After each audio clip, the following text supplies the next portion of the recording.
صل وسلم وبارك على سيدنا محمد وعلى آله وأصحابه ومن تبعهم بإحسان إلى يوم القيامة. أما بعد فيا أيها الحاج الله أوصيكم ونفسي بتقوى الله عز وجل فقد فاز المتقون.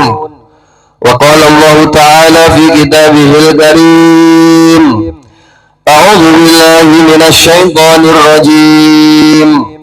بسم الله الرحمن الرحيم. يا أيها الذين آمنوا اتقوا الله حق تقاته ولا تموتن إلا وأنتم مسلمون. Shadaqallahul azim. Hadirin jamaah salat Idul Adha rahimakumullah. Alhamdulillahirabbil alamin. Pada kesempatan pagi hari ini kita bisa bersama-sama untuk melaksanakan sholat Idul Adha di halaman Masjid Al-Hikmah, Kampus Desia, dalam keadaan sehat walafiat. Mudah-mudahan kehadiran kita pada pagi hari ini dapat menambahkan keberkahan dalam hidup kita dan kebahagiaan, keselamatan dunia dan akhirat. Amin ya rabbal alamin. Hadirin jamaah salat Idul Adha rahimakumullah.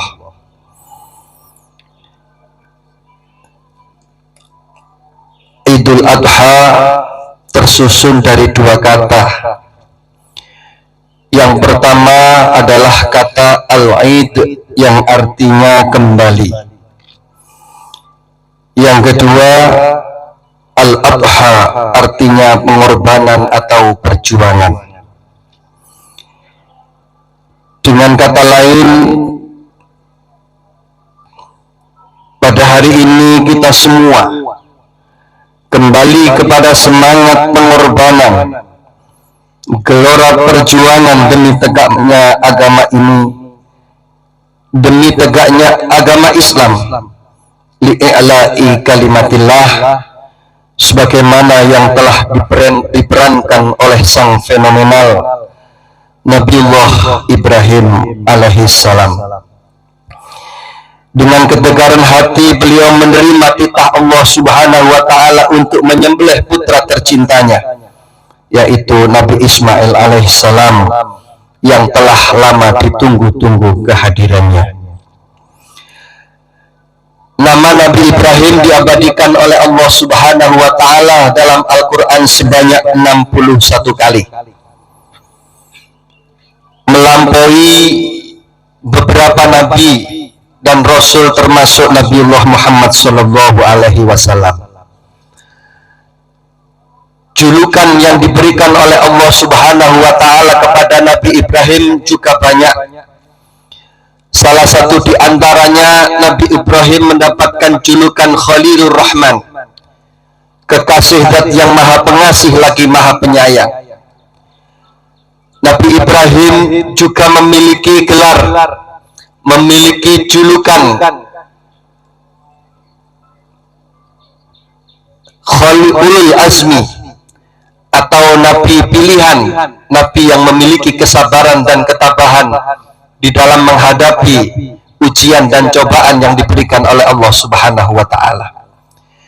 Nabi Ibrahim juga mendapatkan gelar Abul Anbiya, atau bapaknya para nabi, para rasul, karena dari jalur keturunan Nabi Ibrahim inilah terlahir Nabi Ismail. Dari jalur Nabi Ismail ini terlahir Nabiullah Muhammad sallallahu alaihi wasallam. Kemudian dari jalur Nabi Ishak terlahirlah Nabi Yakub. Dari jalur Nabi Yakub terlahirlah Nabi Yusuf. Dan dari jalur Nabi Yusuf terlahirlah nabi-nabi Allah, para utusan Allah dari keturunan Bani Israel. Karena itulah Nabiullah Ibrahim alaihissalam mendapatkan julukan Abul Anbiya, atau bapaknya para nabi, bapaknya para rasul. Yang perlu untuk kita renungkan bersama adalah bahwa Nabiullah Ibrahim adalah sosok orang tua yang beliau menjadi orang yang sukses baik di dunia maupun di akhirat. Beliau pun juga mampu untuk mensukseskan keturunannya, mensukseskan anak turunnya yang menjadi orang-orang soleh dan solihah, bahkan diangkat oleh Allah Subhanahu wa Ta'ala menjadi para nabi dan para rasul. Mungkin banyak orang yang sukses di dalam karirnya, dalam kehidupannya, namun belum tentu dia mampu untuk mensukseskan anak-anak dan keturunannya. Seorang kiai belum tentu anaknya bisa menjadi seorang kiai. Seorang ustadz belum tentu anaknya bisa menjadi ustadz. Seorang dosen, anaknya juga belum tentu bisa menjadi dosen. Seorang guru, anaknya pun juga belum tentu bisa menjadi seorang guru. Seorang pengusaha pun juga sama, belum tentu anaknya bisa menjadi seorang pengusaha. Artinya ketika seseorang itu sukses dalam hidupnya, belum tentu dia mampu untuk mensukseskan anak dan keturunannya. Nabiullah Ibrahim adalah satu contoh orang tua yang sukses, diangkat oleh Allah Subhanahu wa Ta'ala menjadi nabi dan rasul. Beliau pun juga mampu menjadikan anak-anak dan keturunannya menjadi orang-orang yang soleh dan solihat, bahkan diangkat oleh Allah Subhanahu wa Ta'ala menjadi nabi dan rasul. Satu pertanyaan bagi kita sekalian, apa kira-kira rahasia yang dilakukan oleh Nabi Ibrahim alaihissalam sehingga beliau menjadi orang yang sukses di dunia dan akhirat, pun juga beliau mampu mensukseskan anak-anak dan keturunannya? Yang bisa kita simpulkan dalam Al-Quran, paling tidak ada 3 hal yang dilakukan oleh Nabi Ibrahim sehingga beliau menjadi orang yang sukses dan keturunannya pun juga sama, menjadi orang yang sukses. Yang pertama, Nabi Ibrahim senantiasa memanjatkan doa kepada Allah Subhanahu wa Ta'ala agar dikaruniai anak-anak yang soleh maupun solihat. Ini dijelaskan di dalam surat As-Saffat ayat 100. Doa yang senantiasa dipanjatkan oleh Nabiullah Ibrahim alaihissalam diabadikan oleh Allah dengan firman-Nya, Rabbi habli minas solihin. Ya Allah, karuniakanlah kepadaku keturunan yang soleh. Yang diinginkan oleh Nabi Ibrahim bukanlah anak yang kaya, bukanlah anak yang tampan secara fisik, namun yang diinginkan oleh Nabi Ibrahim satu, yakni keturunan yang soleh dan solihat. Ini harapan Nabiullah Ibrahim alaihissalam. Bahkan menurut satu riwayat, doa ini dipanjatkan oleh Nabi Ibrahim jauh-jauh hari sebelum beliau dikaruniai putra, sehingga pada usia 86 tahun Nabiullah Ibrahim baru diberikan keturunan oleh Allah Subhanahu wa Ta'ala dengan terlahirnya Nabi Ismail alaihissalam.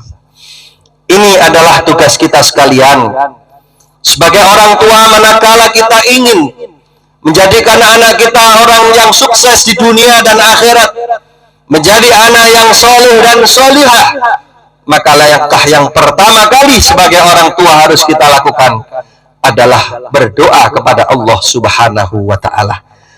Ad-doa mukhul ibadah.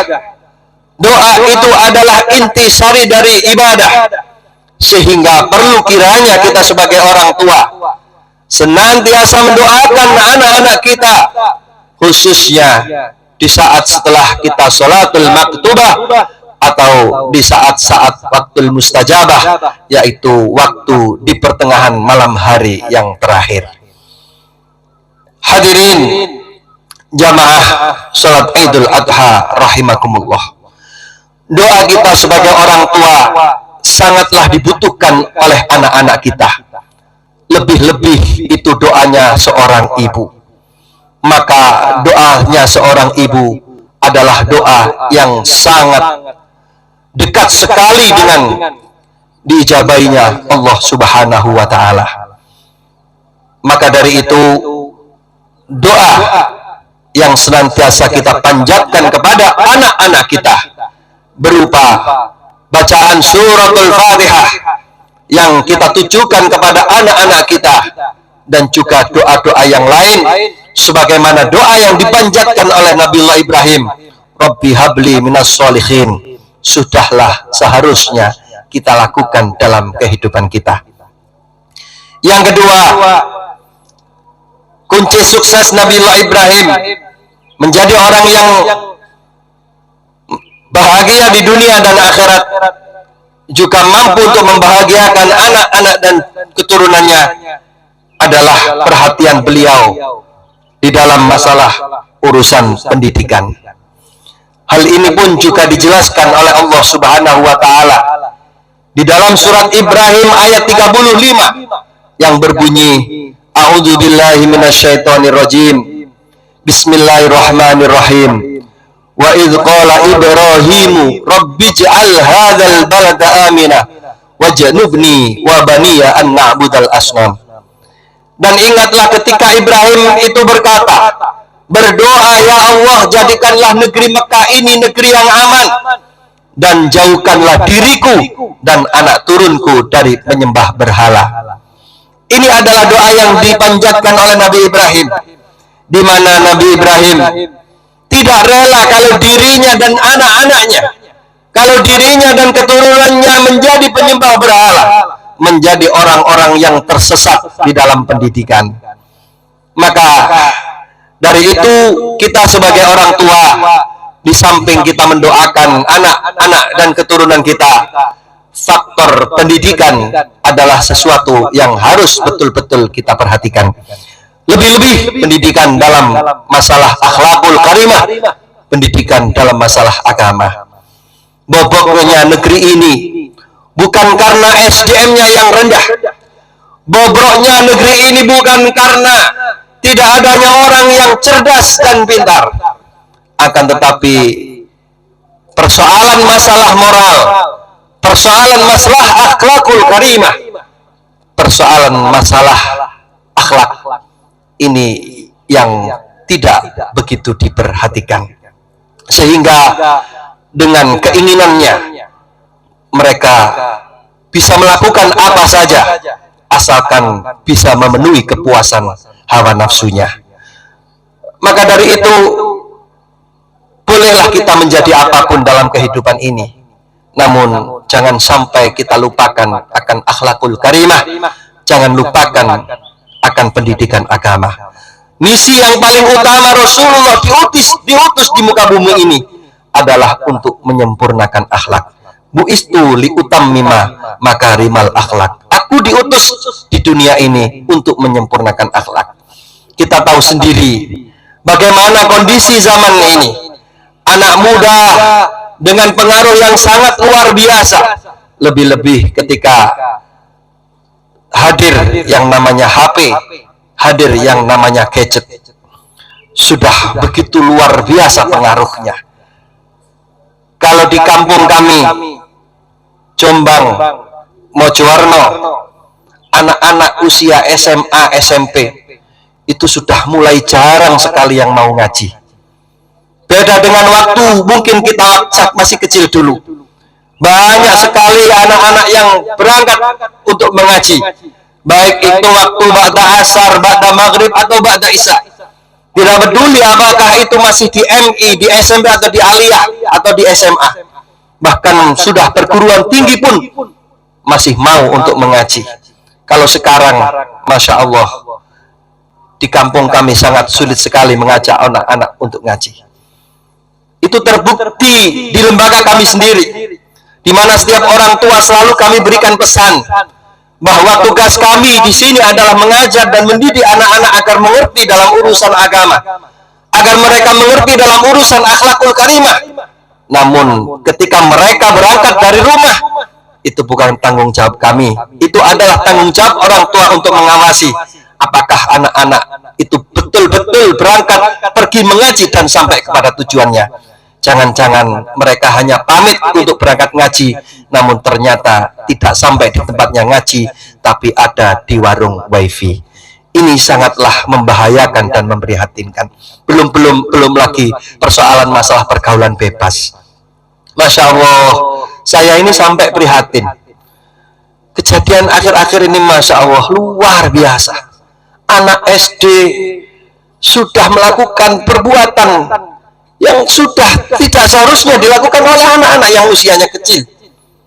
Mereka berhubungan badan dengan anak SMP.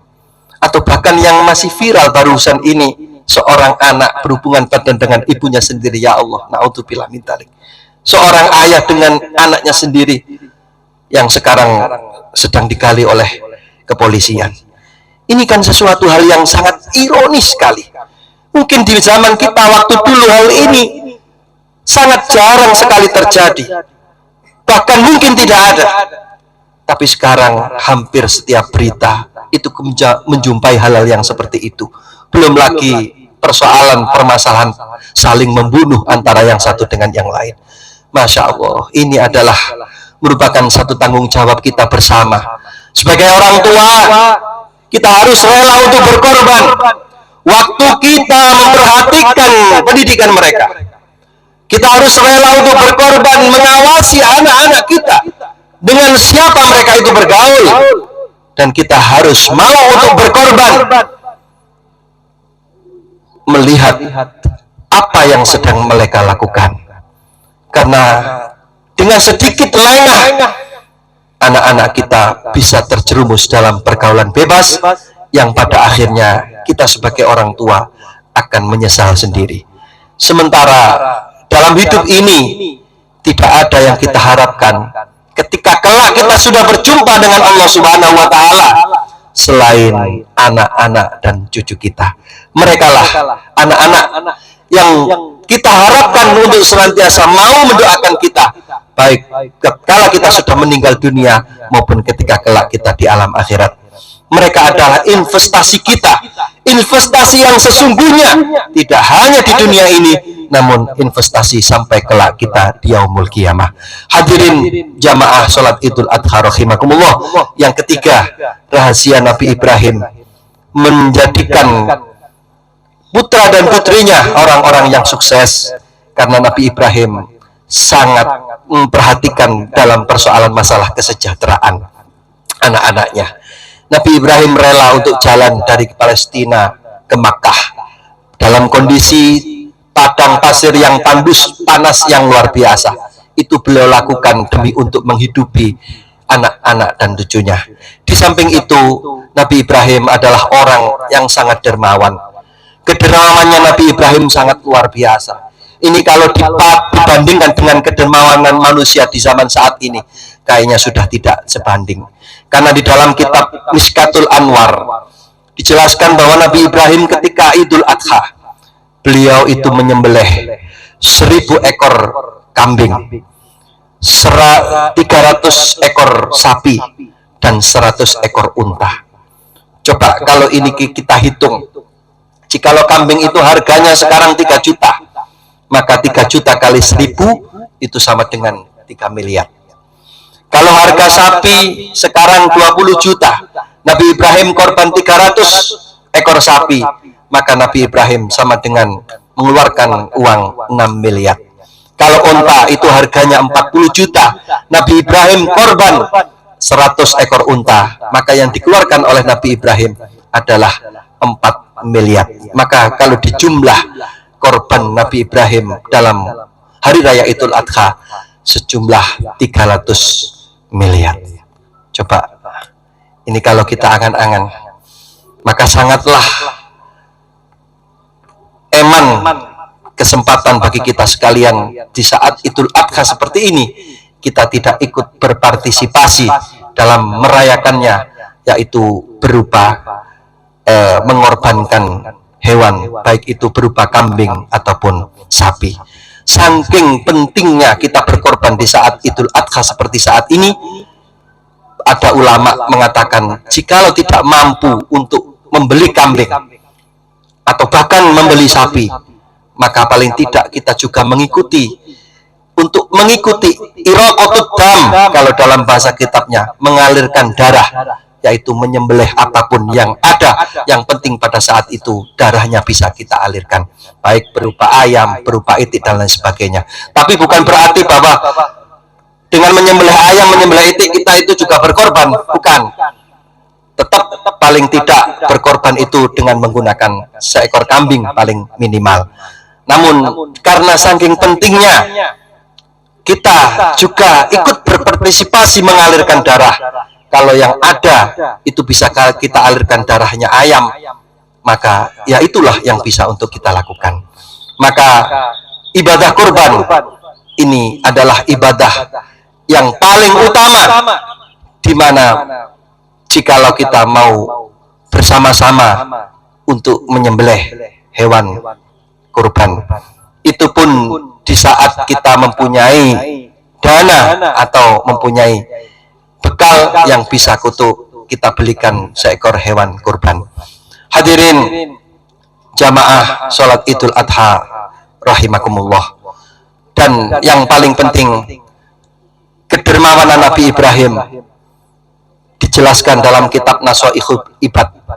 Beliau tidak pernah makan, baik itu di waktu pagi maupun sore, kecuali beliau itu mengundang tamu yang datang bersama beliau untuk bersama-sama makan dengannya.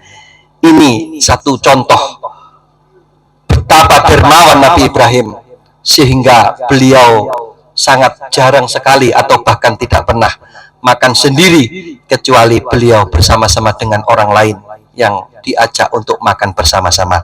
Oleh karena itu, dalam kesempatan ibadah kurban ini, mari kita berusaha untuk berkorban, kemudian kita bagikan dagingnya kepada orang-orang yang tidak mampu, orang-orang yang berhak untuk menerimanya, sebagai bentuk ketakwaan kita kepada Allah Subhanahu wa Ta'ala dan kecintaan kita di dalam mengikuti segala macam bentuk perintah-perintahnya. Hadirin jamaah sholat Idul Adha rahimakumullah, 3 rahasia Nabi Ibrahim itulah yang beliau lakukan sehingga beliau menjadi orang yang sukses dunia dan akhirat, serta beliau mampu untuk mensukseskan anak dan keturunannya.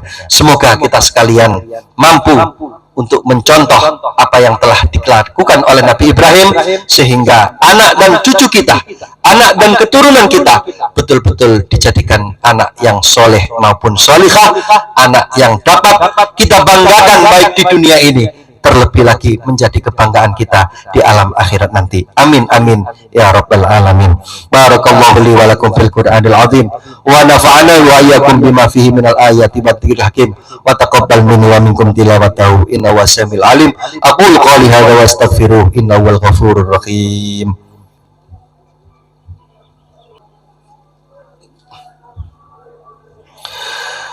Allahu akbar, Allahu akbar, Allahu akbar, Allahu akbar, Allahu akbar, Allahu akbar, Allahu akbar walillahil hamd.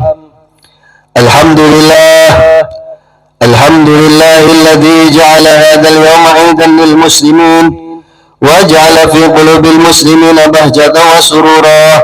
أشهد أن لا إله إلا الله وحده لا شريك له وأشهد أن محمدا عبده ورسوله. اللهم صل وسلم وبارك على سيدنا محمد وعلى آله وأصحابه أجمعين. أما بعد، فيا أيها الناس اتقوا الله حق تقاته ولا تموتن إلا وأنتم مسلمون. اللهم وارض عن الخلفاء الراشدين الذين قضوا بالحق وبه يعدلون، أبي بكر وعمر وعثمان وعلي وعن سائر أصحاب نبيك أجمعين، وارحمهم برحمتك يا أرحم الراحمين. اللهم اغفر للمؤمنين والمؤمنات والمسلمين والمسلمات الأحياء منهم والأموات. اللهم أعز الإسلام والمسلمين وأهلك الكفرة والمشركين، اللهم ادفع عنا الغلاء والوباء والفحشاء والمنكر والبغي والشدائد والمحن ما ظهر منها وما بطن عن بلدنا هذا خاصة وعن سائر بلاد المسلمين عامة يا رب العالمين. اللهم اجعل جمعية ستاسية اللهم اجعل جمعية ستاسية يا الله جمعية مباركة يا الله وتقبل يا الله وتقبل يا الله جميع تلاميذه وتلميذاتها يا الله. اللهم يا الله اجعلنا وذرياتنا وآل بيتنا وتلاميذنا وتلميذاتنا يا الله من أهل العلم وأهل الخير من أهل القرآن العظيم ومن علمائك العاملين المخلصين ومن عبادك الصالحين ولا تجعلنا وإياهم من أهل الشر والإدبار. اللهم تقبل هذه الصدقة اللهم تقبل هذه الصدقة اللهم تقبل هذه الصدقة. ربنا آتنا في الدنيا حسنة وفي الآخرة حسنة وقنا عذاب النار. وصلى الله على سيدنا محمد والحمد لله رب العالمين.